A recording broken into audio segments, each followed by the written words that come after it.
All right, so well, I'm here in Cape Town with Tian Fick. Firstly, welcome to the show again.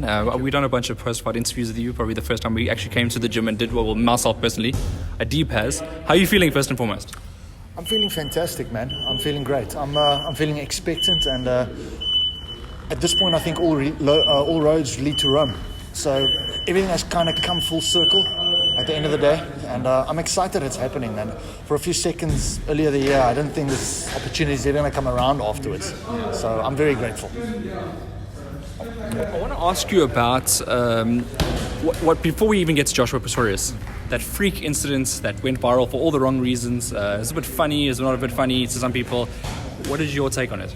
You know, I would imagine when someone's not involved in the situation, it could be very funny. That's it. After a couple of months, I could kind of see the humor in it. But to be able to train for half a year, dedicate your whole life to a certain evening and have it taken away without you doing anything to stop it, it's kind of soul-sucking, soul-draining. But I mean, that's what champions are made of. That's what you need to do to bounce back. It's at the end of the day, it's a mentality. It's all in your head. So I figured it out. I worked through it, and I must say, at the end of the day, all came full circle to me actually having that chance. Obviously, I would have preferred to be the champ, the ex-champ. But I mean, I was there. I pitched up. So, I mean, I'm not going to take anything away from him as well. I don't understand the situation. I don't know how the ring was sorted, so I'll keep my judgment to myself. Fair enough. Yeah. You fought Joshua Pretorius before, obviously, so you know you might be expecting a better version of him, particularly because it's the SA title. I'm definitely expecting a better version of him.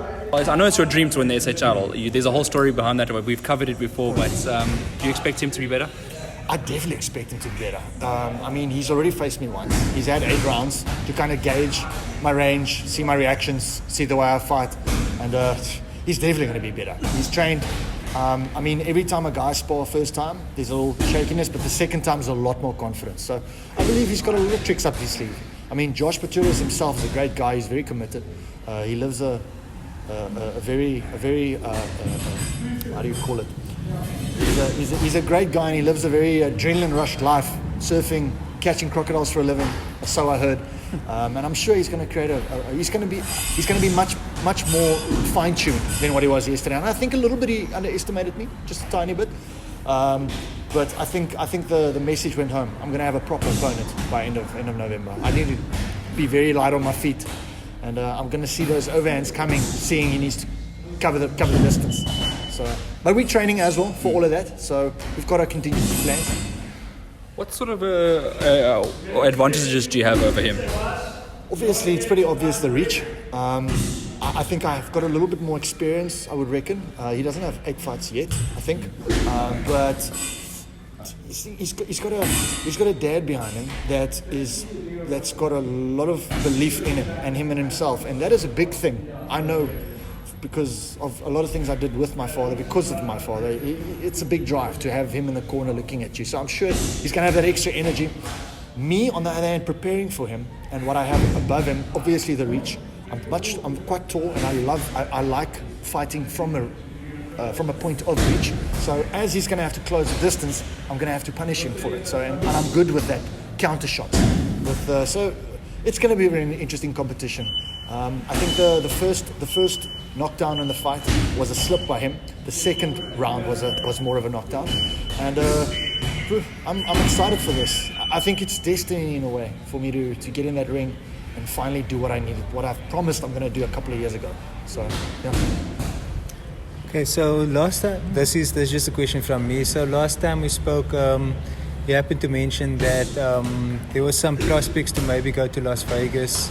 And throughout the COVID period, there's been a lot of, I guess, like cancellations of plans that's happening. Do you have any comment towards how the Las Vegas fight might change or any future potential plans? Well, firstly, I've been incredibly blessed to have my sponsorship right through lockdown. They supported me 100%. I did 8Ks around my building at some point, not being able to leave. So that support has been instrumental to me. But with regards to the Las Vegas, there's talks. Obviously, I'm focused on my fight right now. I need to win this before I think about anything. But we're thinking about, there's been people that's approached us for fights in the UK, fights in America once again. And there's some decisions we're considering, some ex-Scottish champions that we're talking about maybe potentially facing in the future. It's still open. I mean, if I can push this a little bit longer, I would definitely do so, especially if the financial benefit could be there. Then I can continue with this for as long as I can, possibly. We all know I'm like 36 already, so I'm right on this wall, and I'm sure the heavies can stay longer the older they get. So, and I haven't gotten a real damage yet. So, I mean, there's no real concussions to talk about. I've been playing it quite safe with the movements that I work, and I haven't really been hit. So I still need to be challenged, and I'm sure Trey's going to bring it. If not, the guys overseas. So I think after my title, I want to take wild chances. I want to fight guys who has a name. So see what happens. There should be another fight in February lined up as soon as I'm done with November. Well, let's go back to this fight real quickly. Potentially there's going to be no crowd. Maybe by then there might be a couple of people, but let's talk about fighting in front of nobody. How comfortable are you with that? Obviously, the fans being in the ring, it's being there to support is an incredible honor to have all of them there. But in my mind and the way I do things, I do know that it adds a lot of pressure, having people screaming your name and cheering you on when you're in the ring, because there's a lot of expectation. And without any of them, and them screaming from the corner of their homes looking at the TV, I mean, it might be beneficial to me in a sense where I do not have that added pressure going in the ring. They'll be able to hear the shots a little bit more clearly because there will be a lot of noises, I reckon. And maybe the rules change a little bit and a few people can be there. So I don't know. I'm not going to let that stand in my way, but I do think that it counts in the fighter's favor, not having that added pressure of having all the crowds and all the noise. So, yeah, I think it's nice. Just having my team in the corner, and I'll hear him clearly. I can follow instructions properly. Yeah, I think it's another experience, and I'm going to make the most of it. We'll definitely hear when all the punches land nice and clean as well, and the screaming and everything. Next thing, I know boxing is an individual sport, and you come from a team sport. You played rugby previously. In saying that, you represent Cape Town. Cape Town potentially needs more champions. Do you feel a little bit of responsibility or not necessarily? I think I've already kind of did quite a lot in the time period that I'm champ, or that I'm in the top of my game in the country. But I think if I get the title, there's nothing much I need to do except being an example to the younger guys around me, but just the attitude that I would take my day-to-day life, my viewpoint towards life, my humbleness towards the sport and my opponents. I think that'll rub off automatically on the people that looks at me when I fight. And I think since I've started, and not just because of me, I'm thinking because of Nicholas Radley, because of many other guys that's made great leaps and bounds here in Cape Town, I think it is picking up, and I think a couple of young guys are going to come, including guys in my gym. Dylan Solomons, there's another Dylan, yeah, there's the tip on. There's a few guys who's going to be up and coming and making names that if I was a lightweight, I wouldn't even start boxing in the first place. They're just too quick and too good.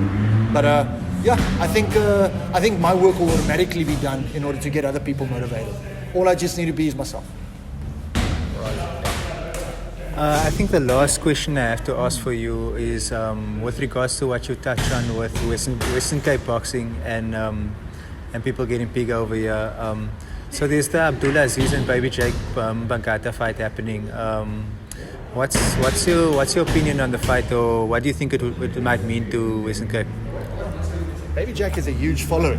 He's got a huge crowd, and the Arabian Prince, if I'm not mistaken, that's Abdul's name.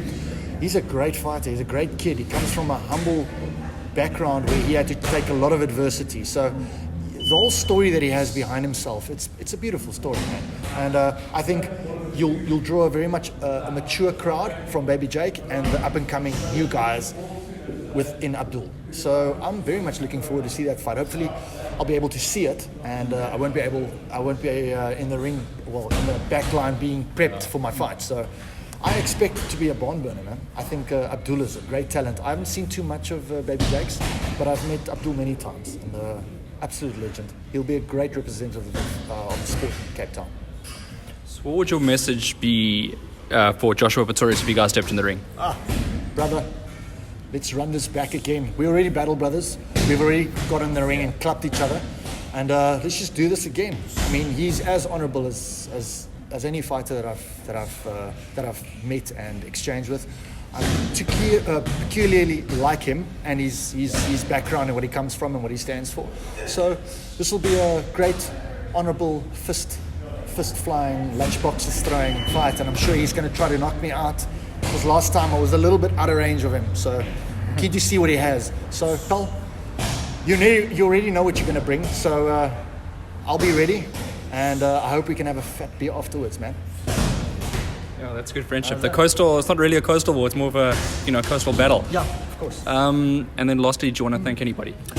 Well, sure, there's so many people to thank other than, we can talk about Matt, my coach. I mean, he's my first Matt, Rob Faines. Actually, Harry, my first coach, onto Rob Faines, onto Matt Lingshing, Matt Fick Gym. Man, my growth has been tremendous because of those people and all of the greater men like my sponsors, like someone individual, Bryn Russell, whose shoulders I've stood on in order to be here today, which I'm incredibly grateful for. And obviously, last but not least, the most important individual that got me here today in my mindset was my father. And I think whether I raise that belt or not, just the purely fact that I'm there, that'll be a testament to a promise kept. I'll be very emotional that night to know that I could have done that for him. Well, thank you for sharing that with us, and thanks for having us in the gym. We really do appreciate it. Pleasure, man. Always welcome. And all the best for the fight. Thank you.